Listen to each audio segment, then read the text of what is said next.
보도록 하겠습니다. 자, 여러분, 지난 시간에 우리 어, 경건에 대해서 2장에서 우리 좀 살폈고, 그리고 3장에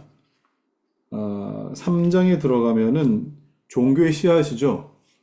사람들마다 하나님의 신성, 그것이 사람들이 하나님을 구체적으로 안다, 알지 못한다, 이걸 떠나서, 모든 사람들에게는 하나님에 대한 어떤 인식, 그리고 또 신성에 대한 인식이 누군가에게나 다 있다라고 그렇게 말씀드렸습니다. 하나님을 안다라고 할 때에는 창조주 하나님과 더불어서 어떻게 해야 된다고요? 예, 어디다 적어놨습니까, 제가? 구속자 하나님, 그죠? 하나님을 안다라고 할 때는 창조주 하나님과 더불어 구속자이신 하나님을 알아가는 것. 그래서 창조주 하나님을 안다고 구원받을 수 있는 거 아니다. 구속자 하나님을 알아야만 구원에 이룰 수 있다. 그런 말씀을 좀 드렸습니다. 근데 그 창조주 하나님은 우리 양심에, 그리고 또 이 자연 만물에 하나님을 알 만한 것이 충분하기 때문에 하나님을 모른다라고 그렇게 핑계할 수 없도록 구속주 하나님을 알지 못한다 하더라도 하나님을 알지 못한다는 핑계를 할 수 없도록 그 양심이 심판의 증거가 된다. 이런 얘기도 했었죠. 그죠? 자, 그래서 우리 지난 시간에 양심이 그럼 뭐냐라고 했을 때 양심이라고 하는 것은 conscience라고 그렇게 불렀지만 이건 하나의 합성어다. 함께라고 하는 이 말과 science라고 하는 이 지식이 더불어서 함께 한 단어를 이루는데 이것이 무슨 뜻이라고요? 그래서 너는 무엇을 알며 살았느냐라고 하시는 하나님의 마지막 때의 심판대 앞에서의 증인 역할을 하게 되는 것이 바로 양심이라는 거죠. 그래서 우리 안에는 하나님을 인식하고 신성에 대한 어떤 그 인식이, 이해가 분명히 있습니다만 이것을 우리가 의지적으로 돌이나 나무나 달이나 태양이나 이런 것들로 바꿔가지고 하나님을 의도적으로 거부하려고 하는 그 죄성이 우리 안에 있는 겁니다. 결국 그 마음이 뭘 만들어내죠? 오늘 우리가 사장에서 살펴볼 미신을 만들어내죠. 그 마음이 곧 미신을 만드는. 그 미신이라고 하는 것에는 하나님 앞에서의 어떤 완고함도 분명히 있고 어리석음도 분명히 있고 그리고 또 무분별함도 분명히 있다는 걸 여러분 좀 알고 우리 미신을 좀 살펴보면 좋겠죠, 그죠?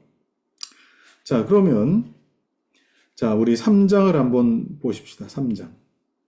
3항을 보십시다. 자, 인간의 마음에 결코 지워버릴 수 없는 하나님의 인식이 새겨져 있다는 것은 건전한 판단력을 가진 사람이라면 누구나 다 항상 확신하게 될 것이다. 참으로 모든 사람에게는 어떤 신이 존재한다는 신념이 태어나면서부터 고유하다. 이건 종교의 씨앗이 다 있다는 겁니다. 자, 그 밑에 이와 같은 사실은 아무리 몸부림을 쳐도 하나님에 대한 공포에서 벗어날 수 없는 그 사악한 자들의 완고함 자체가 바로 충분한 증거가 된다. 이 사람들마다 그 안에 그 양심의 흔적들이 다 있다라고 하는 것이죠. 자, 그래서 뒤에 넘어가 봅시다. 자, 양심이라고는 이 벌레가 쇠를 부식시키는 어떤 무언가보다 더 예리하게 그 속을 파먹고 있기 때문이다. 자, 시세로라 부르기도 키케로라 하는데, 자, 시간이 흐름에 따라 잘못된 것들이 없어지고 종교심은 날이 갈수록 성장하며 개량된다고 나는 생각하지 않는다. 왜냐하면 세상은 할 수 있는 하나님에 관한 일체의 지식을 없애버리려고 하나님께 드리는 예배를 파괴하기 위해 온갖 방법을 다 쓰고 있기 때문이다. 자, 여러분, 우리가 하나님 앞에 아담과 하와의 범죄가 우리에게 얼마나 치명적인가 하는 것을 이런 것들을 통해 더 확실하게 알 수 있죠. 그게 뭡니까? 우리 안에 하나님을 알 만한 것들이 눈앞에 보여도 그리고 또 내 마음의 양심이 그것을 증언하는 증인처럼 작용을 한다 할지라도 내가 그것을 거절한다는 거죠. 내 마음에 분명히 이 종교에 대한 마음이 있음에도 불구하고 하나님을 하나님만은 찾지 않겠다라고 하는 그게 지금 키케로가 이야기하는 이것을 지금 반증하고 있는 어떤 말입니다. 그래서 시간이 흐르면은 결국 사람들은 참된 것을 찾아가게 될 것이다. 종교심이라고 하는 것은 날마다 깊어져서 결국 하나님 찾게 될 것이다. 라고 하는 게 여러분 이게 사실 이 당시에는 그런 말이 없었겠지만 이걸 이렇게 부르죠. 유신론적 진화론이라고. 그죠? 유신론적 진화론. 결국 하나님을 알아가게 될 것이다. 라고 하는 거. 점점 더, 이 하나님을 알아가는 것에 가까워질 것이다. 자, 과연 그런가? 자, 그 밑에, 사악한 자들이 하나님을 부정하기 위해 열심히 만들어낸 그 마음의 완고함이 다 쇠약해지더라도 그들은 강하게 말살하고자 했던 그 신의 인식은 하나님에 대한 그 인식을 여러분 아무리 없애려고 해도 지워지지 않는다. 도리어 무성해지고 현재도 싹트고 있다는 사실이다. 그래서 지금도 여러분 유튜브에 여러 모양으로 뭐 하나님이 있다 없다, 뭐 무신론에 대한 이야기, 뭐 이런 것들이 굉장히 많음에도 불구하고 여러분 무신론을 이야기한다는 것 자체가 여러분 그 안에 하나님을 거절할 수 없다라고 하는 일종의 반증이 된다라고 칼빈은 이야기를 하고 있는 겁니다. 자, 본성 그 자체가 아무에게도 그렇게 하는 것을 허락하지 않는다. 우리 안에 있는 거예요. 더욱이 만약 모든 사람이 태어나서 살아가는 목적이 하나님을 인식하는 데 있으며 그리고 하나님에 관한 지식이 여기에 도달하지 못할 때 그것을 불안정하고 허망한 것이라고 본다면 자신의 모든 사상과 행동을 맞추지 않는 사람은 창조의 법칙에서 벗어나고 있는 것이 분명하다. 이 사실은 철학자들에게도 알려지지 않았던 것이 아니다. 영혼의 최고 행복은 하나님을 닮는 것이며 그리고 이 영혼이 하나님에 관한 지식을 붙잡을 때 전적으로 하나님의 모양으로 변하게 된다. 자, 그 밑에 중요한 말이 나오죠. 그러므로 하나님을 경배하는 것만이. 자, 이건 예배라고도 바꿔 쓸 수 있습니다. 경배하는 것만이 사람으로 하여금 짐승보다 더 뛰어나게 하며 이 예배를 통해서만 인간은 불멸을 추구하게 된다라고 그렇게 기록하고 있습니다. 자, 그래서 여러분 그 종교심, 종교의 씨앗이라고 하는 것이 우리에게 분명히 있으며 이것이 왜곡될 때에 어떤 양태가 되느냐? 바로 4장에 바로 나오죠. 미신이 된다. 그러니까 하나님을 알려고 하는 것이 아니라 결국 미신을 쫓아가려고 하는 것처럼 미신이라도 이렇게 붙들고 있으므로 하나님을 인식하는 것으로 이렇게 만족하려고 하는 건 이게 사람들에게 굉장한 안도감을 줍니다. 하나님 뭐 신적인 것을 찾아야겠는데 하나님 찾지는 않고 나무에게 빌고 태양에게 빌고 하면서 내가 그것으로 안도감을 얻으려고 하는 것이 사람들 안에 있는 어떤 그 부패한 어떤 신적 인식이 되는 거겠죠, 그죠? 자, 조금만 더 읽어보고, 자, 하나님께서 모든 사람 안에 신앙의 씨앗을 심어주셨다는 사실은 경험이 말해주고 있다. 자, 그 다음. 그러나 자신이 받은 이 씨앗을 마음에 소중히 간직하고 있는 사람은 100에 1명도 찾아보기 힘들다. 그러니까 이 종교의 씨앗을 가지고, 신적인 인식을 가지고 하나님을 향하여 나아가는 사람은 100명의 한 사람도 찾아보기 힘들다. 아니, 뭐, 칼빈의 표현이 100분의 1이라고 표현했지만 사실은 뭐, 거의 불가능하다. 자연 상태에서의 이 사람이 하나님을 스스로 찾아가는 것은 불가능에 가깝다. 이렇게 이제 보고 있는 거죠. 자, 더욱이 그것을 성숙하게 해서 때가 되어 열매 맺게 하는 사람은 하나도 없다. 예. 자, 더욱이 어떤 사람은 미신에 사로잡혀 있고 어떤 사람은 자신의 악한 생각으로 하나님을 배반하고 있지만 어떻든 이 사람들은 모두 다 하나님에 관한 참된 지식을 저버린 사람들이다. 자, 여러분 이런 표현들은 자, 하나님에 관한 참된 지식을 저버린 사람들. 그 결과 이 세상에는 진정한 경건이라는 것은 조금도 남아있지 않다. 자, 말이 나왔으니까 그런데 경건이 뭡니까, 여러분? 경건. 우리가 영성이라고 하는 말은 우리 기독교 신앙에서 영성이라는 말은 그렇게 적절치 않다 그랬죠. 경건이라 써야 된다. 그러면 경건이라고 하는 것은 뭐겠습니까? 경건이라고 하는 것은 하나님을 알고자 하는 지식에 대한 어떤 내 마음에 하나님을 향한 이 경외감, 하나님 앞에서 하나님을 향한 어떤 사랑, 이것이 하나님을 향한 지식으로 향하게끔 만드는 어떤 그 상태, 그런 어떤 마음, 그런 것이 경건이 되겠죠. 그죠?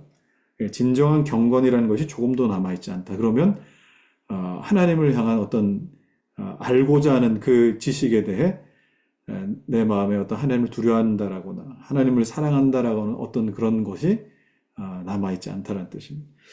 자, 그러나 나는 한때 어떤 사람들이 잘못으로 미신 빠진다고 말한 바 있거니와 그 뜻은 그들의 단순함이 책임지지 않아도 된다. 이 단순함을 여러분 어리석음으로도 번역할 수 있습니다. 그러니까 한때 미신에 빠졌던 뭐 그런 어떤 어리석은 말이겠죠. 근데 한때 어리석음 가운데 미신에 빠졌다 하더라도 그들이 책임지지 않을 수 있다. 뭐 그건 어리석었기 때문이다. 이렇게 면책할 수 있다는 뜻은 아니라는 거예요. 왜냐하면 그들은 맹목적으로 수고하고 있지만 이 맹목은 항상 거의 거만한 허영이나 완고한 것들과 결탁되어 있기 때문이다. 자, 이렇게 칼빈이 미신에 관해서 지금 서론을 이렇게 열어가고 있습니다. 자, 그러면 여러분, 여기 보시면, 4장의 제목이, 이 지식은 부분적으로 무지한 것이다. 또, 악의로 말미암아 소멸되거나 부패되었다. 이렇게 했는데, 이 미신이라고 하는 것은 어리석음과 굉장히 연관이 되어 있습니다. 어리석은 신앙이죠. 어리석은 신앙. 자, 양심에 빛나는 그 종교의 지식이 있었지 않습니까? 그게 종교의 씨앗, 어떤 그 신성에 대한 인식, 이것을 종교의 씨앗을 어떻게 바꾼다고요? 미신으로 바꾸는 거예요. 여기에 반드시 어떤 과정이 포함됩니까? 여기에는 자기 해석. 자, 종교의 내 안에 하나님을 인식하는 것이 온전히 하나님을 바라게 하는 것이 아니라 미신을 찾게끔 하는 것은 반드시 내 안에 자기 해석이 다 포함되어 있습니다. 자기 해석. 어떤 절대적인 어떤 이 말씀이나 진리가 아니라 자기 해석이 다 포함되어 있어요. 그러니까 태양을 보면은 태양에 대한 자기 해석이 있어요. 영험한 산의 어떤 모양을 보면은 산새가 어떤 자기 해석이 있어요. 이게 다 뭡니까? 자기 해석이 다 들어있다. 그래서 사람들은 이 자기 해석을 통해서 뭘 만들어냅니까? 우상을 만들어내죠. 이 미신과 더불어서 여기 플러스 알파가 있는데 이게 우상입니다. 우상. 자기 해석이 가미된 거. 그래서 항상 자기 어떤 탐욕이라든지 바람이 우상의 형태 그대로 들어가 있습니다. 그래서 당시 옛날에는 아이를 많이 낳으면은, 그게 복된 어떤 부분이었으니까, 이런 자기 해석이, 그 우상에 보면은 여성의 가슴이 풍만하게 그렇게 조각되어 나타나기도 하고, 그죠? 그런 모습으로 우상들이 나타나더라 하는 겁니다. 이게 다 자기 해석이 들어가 있어요. 자, 그러면, 정말 하나님의 은혜로 거듭나지 못한 사람들은 어떻게 되겠어요? 거듭나지 못하면, 하나님께 절대 나아가지 못합니다. 하나님께 나아갈 생각도 안 하고, 하나님께 나아가면 어떻게 되니까요? 하나님께 나아가면 하나님께 나아가면 어떻게 돼요? 자기 폭로가 되니까. 어떤 게 폭로가 돼요? 내가 어리석다라는 게 폭로가 되고, 그리고 또, 내가 죄인이란 사실이 폭로되니까, 그걸 감추기 위해서 뭘 만들어냅니까? 이걸 만들어내죠. 미신과 우상을 만들어가지고, 여기에 집착하는 거예요. 이걸 하고 있으면은, 이걸 붙들고 있으면, 여기 절하고 있으면, 우리의 죄인됨이 가려지니까. 우리의 어리석음이 가려지니까. 그래도 그거 하고 있으면 뭐 경건해 보이기도 하고, 뭐 좀 거룩해 보이기도 하고 그렇지 않습니까? 그러니까, 하나님께 나아가면 내 중심이 다 까발려지기 때문에 사람들은 하나님께 나아가는 거 두려워합니다. 예, 두려워합니다. 그럼 그걸 좀 아셨으면 좋겠다 하는 겁니다. 자, 여러분, 저거 한번 찾아봅시다. 이 미신에 관련해서, 자, 기독교학요 1권 12장 1항을 한번 보십시오. 12장 1항. 이건가? 이게 아니고. 자, 제가 여기 표시를 해뒀는데, 몇 페이지냐? 128페이지. 이것도 한번 줄을 쳐놔야 됩니다. 자, 기독교 1권 12장 1항에 보면은 이 미신에 관해서 이렇게 기록하고 있어요. 자, 보십시오. 여기서 우리는 미신이 농간을 부리는 그 교활함에 대해 더욱 조심스럽게 경계하며 주의하지 않으면 안 된다.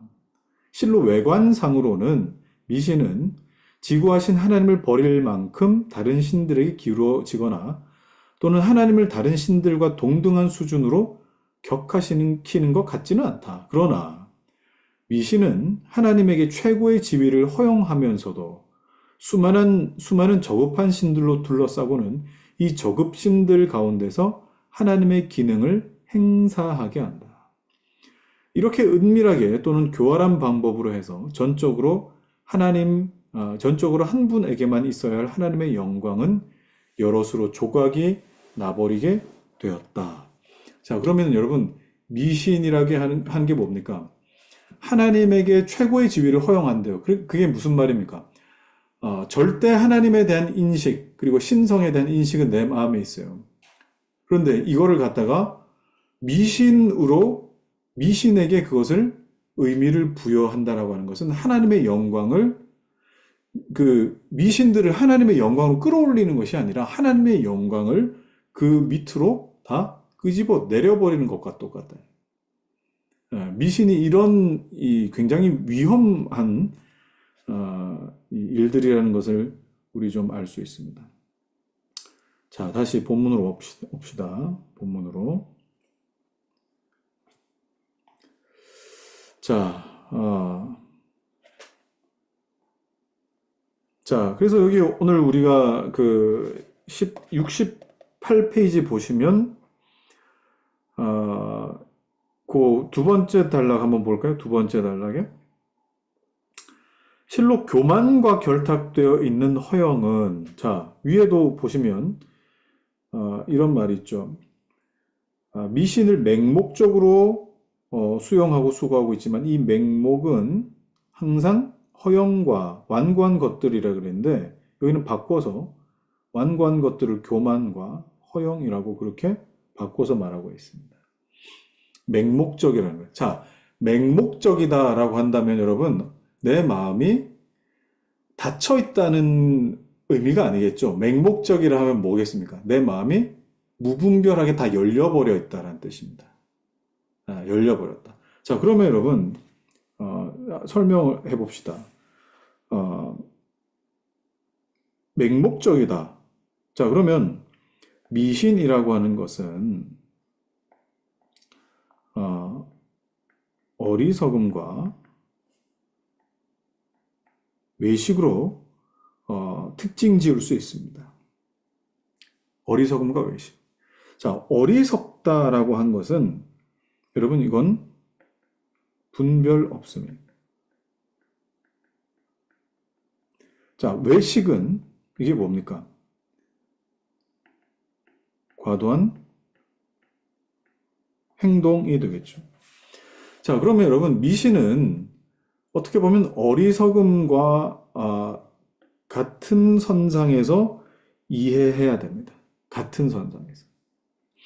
그런데 이 잠언에서는 이 어리석은 자와 거만한 자를 특징 지을 때에 거만한 자는 마음이 닫혀 있다라고 그렇게 표현하거든요. 그러니까 거만한 자는 마음이 닫혀 있는 상태를 이렇게 설명할 때 거만한 자라고 하는데, 그죠? 이 거만한 자. 이거는 마음이 닫혀 있어요. 근데 어리석은 자 같은 경우에는 이건 뭡니까? 여기는 마음이 열려 있는데 이건 거침없이 열려 있어요. 자, 마음이 활짝 열려 있어요. 그러니까 아까 우리가 살폈던 것처럼 맹목적이 되죠. 맹목적으로 이 받아들이는 거예요. 그러니까 어리석은 자는 마음이 그냥 거침없이 활짝 열려 있기 때문에 받아들이고 그다음에 받아들인 것을 어떻게 걸러내는 어떤 감각이 없는 그런 기능이 작동되지 않는 사람을 어리석은 사람이라고 부릅니다. 자, 그렇다면 어리석은 사람이 열정이 없으면 그나마 조금 나을 것 같아요. 근데 문제는 뭐냐면 어리석은 자가 이 외식, 과장된 행동, 이게 뭡니까? 이게 쓸데없는 헛된 열정이거든. 자, 헛된 열정으로 막 가득해가지고 겉모양으로 보면은 그냥 되게 열심히 하는. 자, 이런 사람들이 굉장히 위험해요. 이런 사람들 위험하다. 이 마음은 다 활짝 열려 있어가지고 분별 없이 이것도 받아들이고 저것도 받아들이고 그런데 열정까지 있어. 열정까지.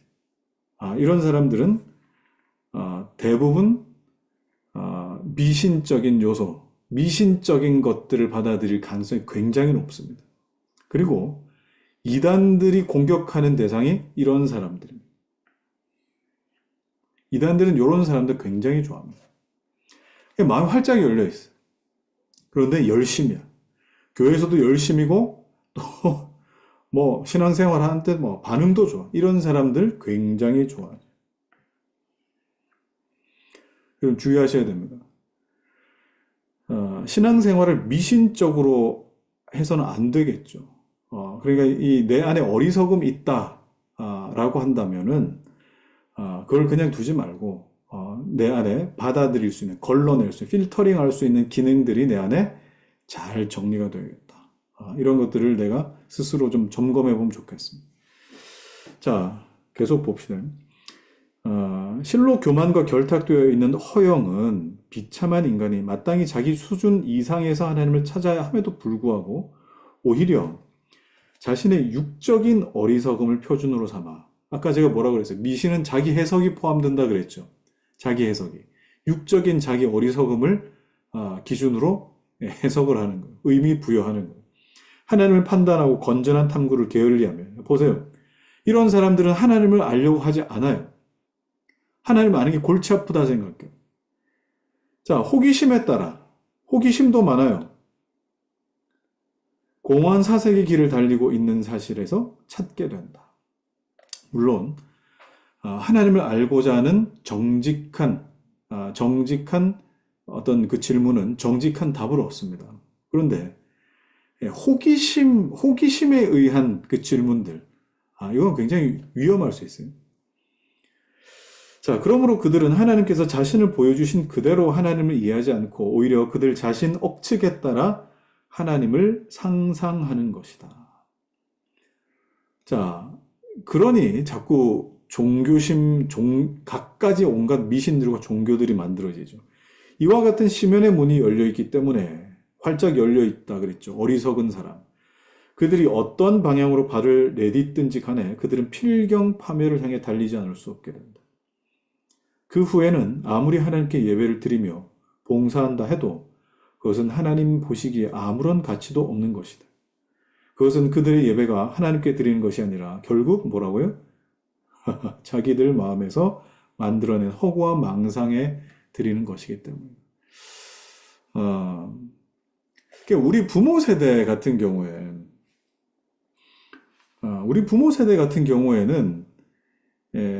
이런 데 대한 어떤, 뭐라 그럴까요? 교육이라든지 가르침이라든지 이런 부분에 굉장히 소홀한 부분이 있습니다. 그러니까, 그냥 가가지고 기도하고 막 부르짖어가지고 경험하고 이런 하나님이 대부분을 차지하게 되는 거죠. 물론 그게 틀렸다, 나쁘다, 이걸 말하고 싶지는 않습니다. 그러나, 결국, 우리로 말미암아 하나님을 알아가는 지식으로 나아가게끔 하는 내 안에 하나님을 향한 두려움, 하나님을 향한 사랑, 이것이 나에게 경건함이 되어서, 하나님 앞에 나아가는 거죠. 하나님 앞으로 나아가게끔 만드는 거죠.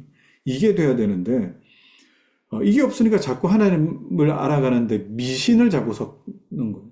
그러니까 자꾸 뭐 하죠? 연말에 말씀 뽑기 이런 거 하는 거 아닙니까? 이런 거.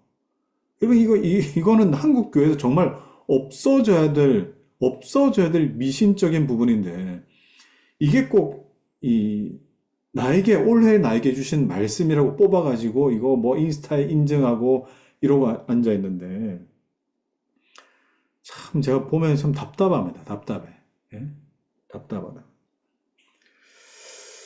자, 밑에 보십시다. 자, 그들은 절제에 만족하지 않고 자기 분에 넘치는 것을 요구하여 제멋대로 어둠을 자초하고 심지어는 그들의 공허하고 완고한 교만으로 우둔해졌기 때문에 마땅히 받아야 할 대가로 눈이 어두워졌다고 부언하였다. 그들의 어리석음은 이와 같이 허망한 호기심에서뿐만 아니라 거짓된 신뢰에 따라 제한된 인간의 지식을 넘어서 보려는 지나친 욕망에서 나왔기 때문에 그들은 자신들의 어리석음에 대해 조금도 변명할 수 없다는 결론이 나온다. 자, 우리 2항을 한번 보십시다. 2항. 자, 시편에 보면 이런 말씀, 여러분 들어보셨을까? 어리석은 자는 그 마음에 이르기를 하나님이 없다도다. 자, 이 다윗의 이 말은 다른 곳에 찾아볼 수 있겠지만, 먼저, 자연의 빛을 꺼버리고 고의적으로 자신을 무감각하게 하는 자들을 가리키는 말이다. 자, 따라서 우리는 하나님에 대한 기억이 본능적인 감각에 의하여 아낌없이 내적으로 이미 부여받았으나 오만하고 상습적인 죄로 말미암아 그 마음이 완고해져서 하나님에 대한 일체의 기억을 미친 듯이 쫓아버리는 사람들이 많다는 것을 알게 된다. 자, 그 뒤에 한번 읽어보고 설명 조금 더 해보겠습니다. 다윗은 그들의 광란이 한층 더 증오스러운 것임을 설명하기 위해 그들이 하나님에게서 그 본질을 제거하지 않으나 그 심판과 섭리는 박탈하여 하나님을 하늘에 있는 게으름뱅이로 가두어 버림으로써 사실상 하나님의 존재를 단호하게 부정한다고 말했다. 자, 여러분, 자, 여기서 하나님의 섭리를 이야기하면서 하늘에 있는 게으름뱅이시다. 하나님은 하늘에 있는 게으름뱅이시다. 자, 이게 뭐 때문에 이런 얘기가 나오느냐? 지금 그 2항에는 어리석음에 대한 설명을 조금 더 하고 있거든요. 어리석음에 대한 거. 어리석다라고 하는 것은 여러분 히브리 말로 나발입니다. 나발. 이 나발이라고 하는 사람의 이름이 나오죠, 그죠? 아비가일인가요? 아비가일? 이 다윗이 이 나발을 죽이려고 할 때 이 아비가일이 그 앞에 서가지고 아비가일 맞습니까? 그렇게 막아서잖아요. 어리석다는 뜻이에요. 자, 근데 이 어리석은 자는 하나님의 섭리를 이해할 때에 자, 예정과 그리고 예지 이렇게 한번 보십시다. 자, 그러면 여러분 어리석은 자들은 기독교 3권 21장 5항. 이건 여러분 학원이니까 제가 제가 참고하지는 않겠습니다만, 이거는 나중에 한번 찾아보십시오. 여기 뭐라고 표현되어 있냐면, 어리석은 자는 예정을 예지에 종속시킨다라고 이렇게 표현되어 있어요. 이렇게. 예정을 예지에 포함시킨다. 자, 이게 무슨 말이냐? 예지는 뭡니까? 하나님의 영원한 작전 가운데 미리 보신다, 미리 아신다라고 하는 것이죠. 그러니까 하나님께서 미리 아시기 때문에 하나님께서 그렇게 정하셨다라고 하는 거. 자, 이게 무슨 문제가 되느냐? 자, 여러분, 예지, 하나님께서 미리 아신다라고 하는 이 예지라고 하는 것은, 그 옛날 언젠가 하나님이 미리 아셨기 때문에 하나님께서 그렇게 계획하셨다라고 하는 개념이 아니에요. 자, 이 예지라고 하는 이 개념이 뭡니까? 예지는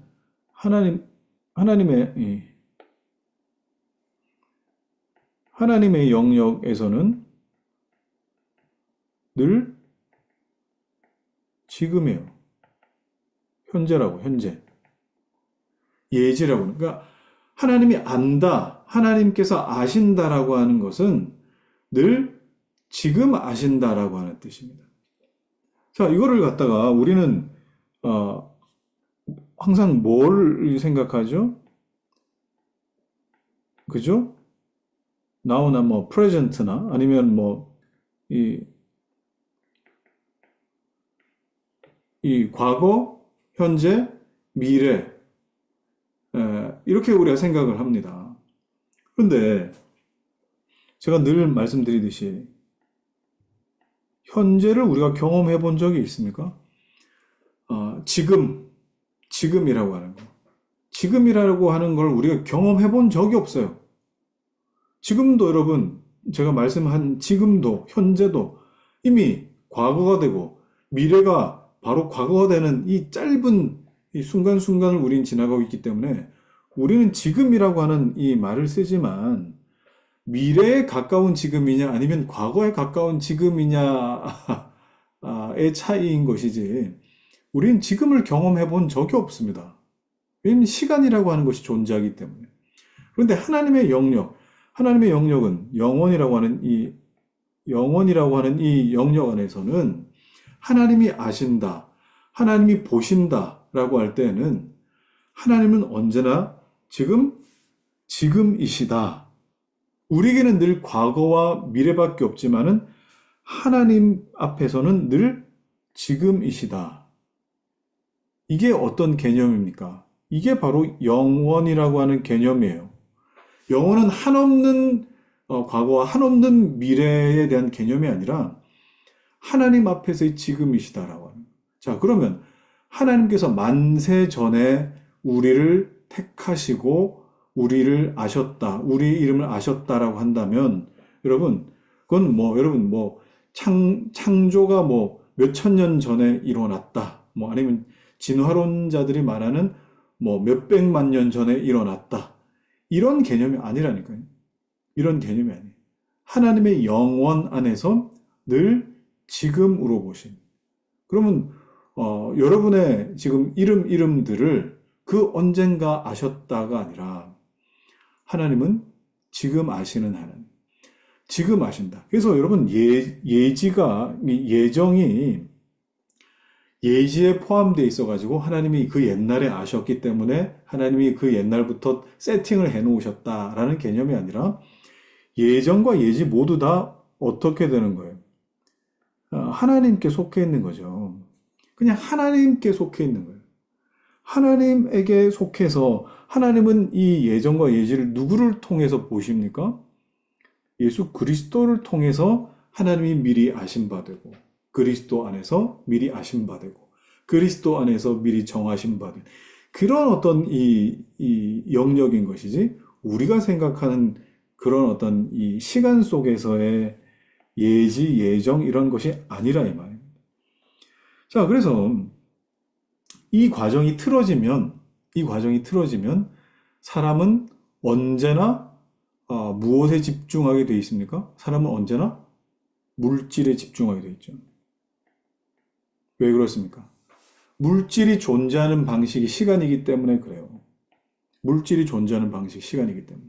그러니까 우리는 시간 속에 살기 때문에 항상 물질에 매여서 사고하고 물질에 매여서 이 생활하고 행동하는 것이 이게 이 습관처럼 아예 그냥 그 우리의 어떤 이 본성처럼 그렇게 자리 잡고 있다 이 말입니다.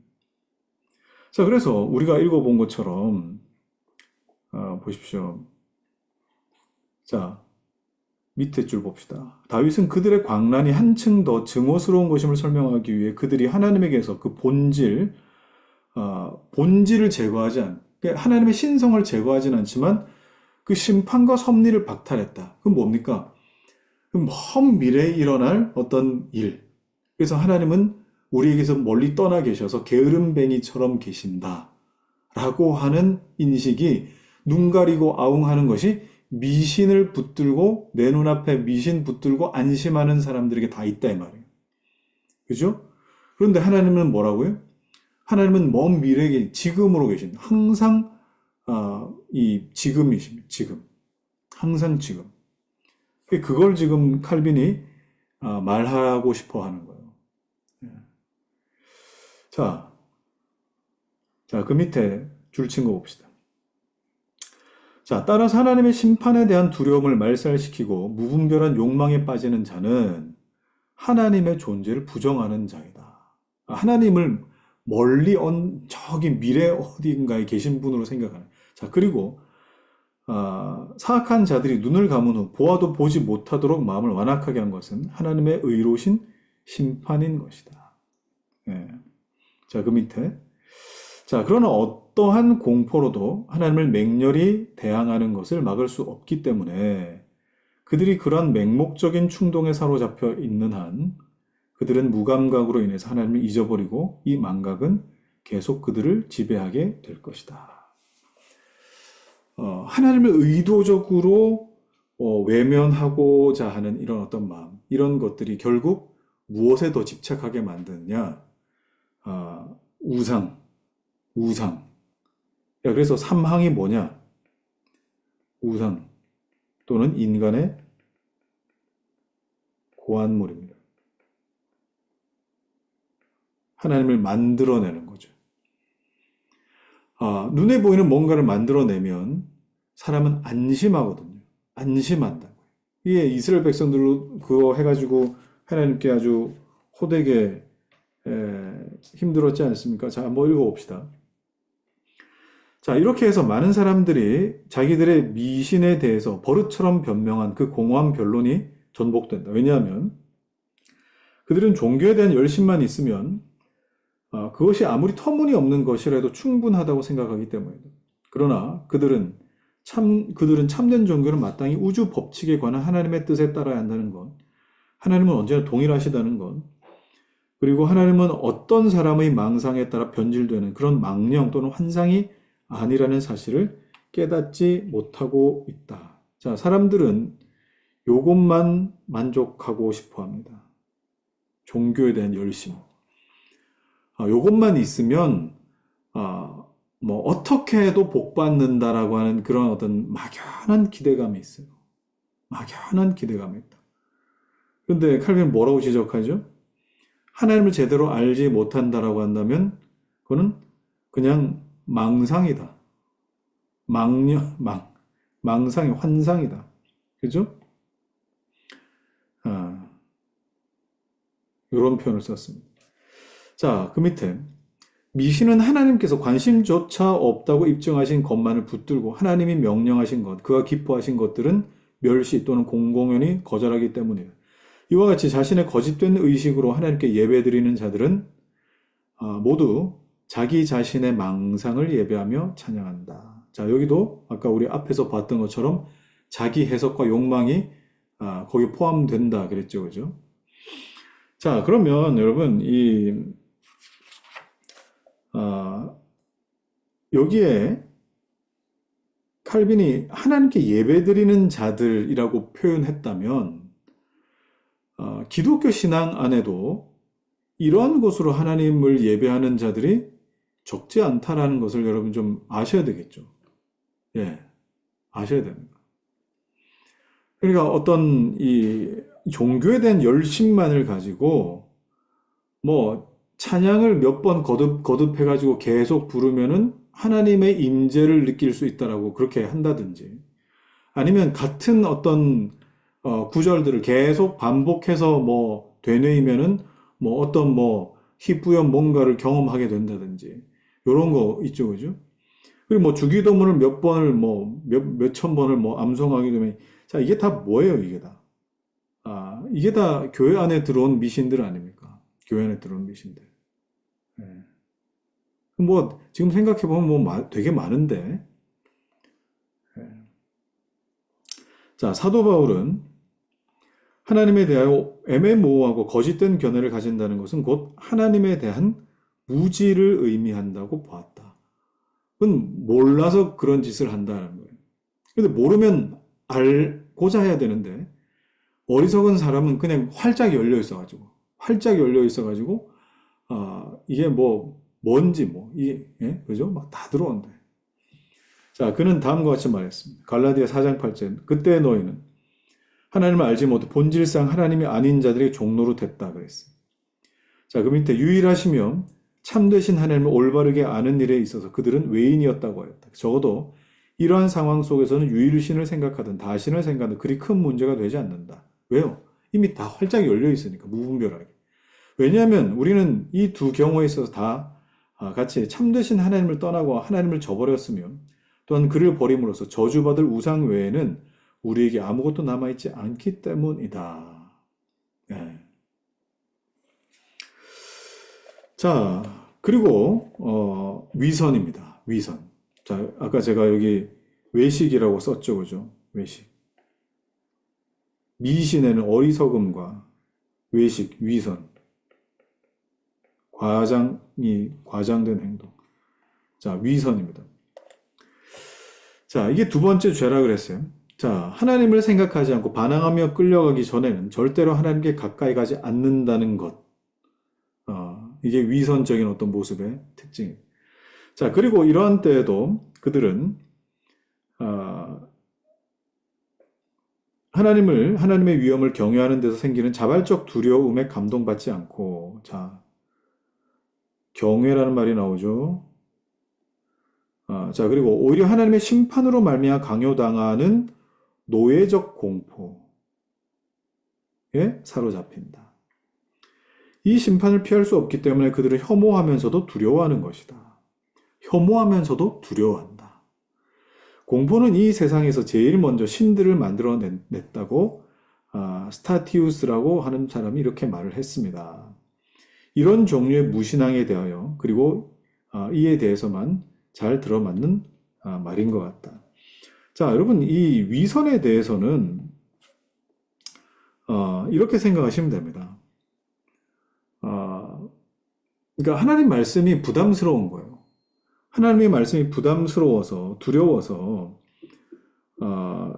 이 과장된 것, 외식적인 것을 통해서 내가 안도하려고 하는 거. 안도하려고.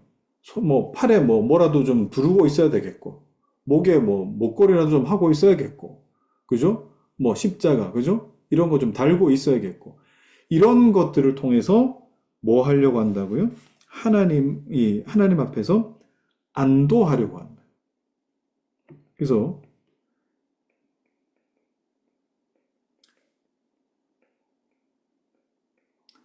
는 안도하고자 하는 공포에서 비롯됩니다. 위선은. 자, 분명히 하나님을 인식하고 있어요. 근데 하나님을 참되게 알고자 하지는 않는 거예요. 자, 이건 마치 이런 겁니다. 어떤 사람이 바람을 폈어요. 이거 설교할 때마다 자꾸 바람 피는 얘기를 자꾸 해가지고 좀 그런 생각. 자, 외도를 했다고 합시다. 근데 외도를 했는데 집에 들어오면 어때요? 이걸 안 들키려고 뭐 하죠? 더 열심히. 더 열심히 하고, 집안일 더 열심히 하고, 그리고 아내를 사랑하는 척하고, 또 아내한테 선물도 막 사주고, 아내의 기념일 뭐 이런 거 더 잘 챙기고, 이게 뭡니까? 위선이잖아요. 안 들키려고 하는 거. 들키면 큰일 난다라고 하는 공포가 있는 거예요. 확실히 이해되시죠? 네. 자, 그러니까 이런 짓을 하면서 안도하고자 하는 것이 미신적 신앙을 갖고 있는 사람들 안에 있는 어떤 모습인 것입니다. 자, 그 밑에 보시죠. 그러나 이것은 종교에 공허하며 거짓된 그림자에 지나지 않는다. 거의 종교의 그림자라고 부를 가치조차 없다. 여기서 우리는 하나님에 관해 이런 혼란한 지식과 종교의 기원인 경건이, 여기 경건 나오죠. 종교의 기원인, 참된 종교의 기원인 경건. 얼마나 큰 차이가 있는가를 새롭게 파악할 수 있는데 이 경건은 오직 신자의 마음속에만 있다. 여러분 얼마나 멋진 말입니까? 경건은 신자의 마음속에만 있다. 경건이 아까 뭐라 그랬어요? 반복해서 여러분이 들으셔야 돼요. 경건이 뭐라고요? 하나님을 참되게 알고자 하는 지식을 향한 내 마음속에 하나님 앞에서의 경외감, 하나님 앞에서의 사랑의 혼합체다. 그렇게 할 수 있어요. 하나님을 알고자 하는 지식에 대한 경외와 사랑의 혼합체. 이게 경건입니다. 근데 이런 것 없이 그냥 뭐 이렇게 위선적인 것은 이 거짓된 그림자에 지나지 않는다. 자, 그 밑에 위선자들은 이런 왜곡된 길을 걸으면서도 그들이 멀리하고 있는 하나님을 가까이 하는 것처럼 보이려고 한다. 외도한 사람처럼 전생에 바쳐 시종일관 하나님께 순종해야 함에도 불구하고 그들은 거의 모든 행위에서 대담하게 하나님을 배반하고, 자, 보십시오. 거의 모든 행위. 하찮은 제물로 하나님을 회유하려고 열중한다. 또는 그들은 마땅히 성결한 생활과 완전한 마음으로 하나님을 섬겨야 함에도 천박한 것들과 무가치한 의식들을 날조하여 하나님의 사랑을 얻으려고 한다. 자, 거의 모든 행위에서 하나님을 배반한다라고 하는 이 말을 여러분 기억하세요. 여기에는 뭐라고 했습니까? 전생에 걸쳐 하나님께 순종해야 함에도 불구하고 거의 모든 행위에서 하나님을 배반한다. 그러면은 거의 모든 행위에서 하나님을 배반한다는 것은 뭘 전제한 말이에요? 몇 가지 선한 일은 했다는 뜻이죠.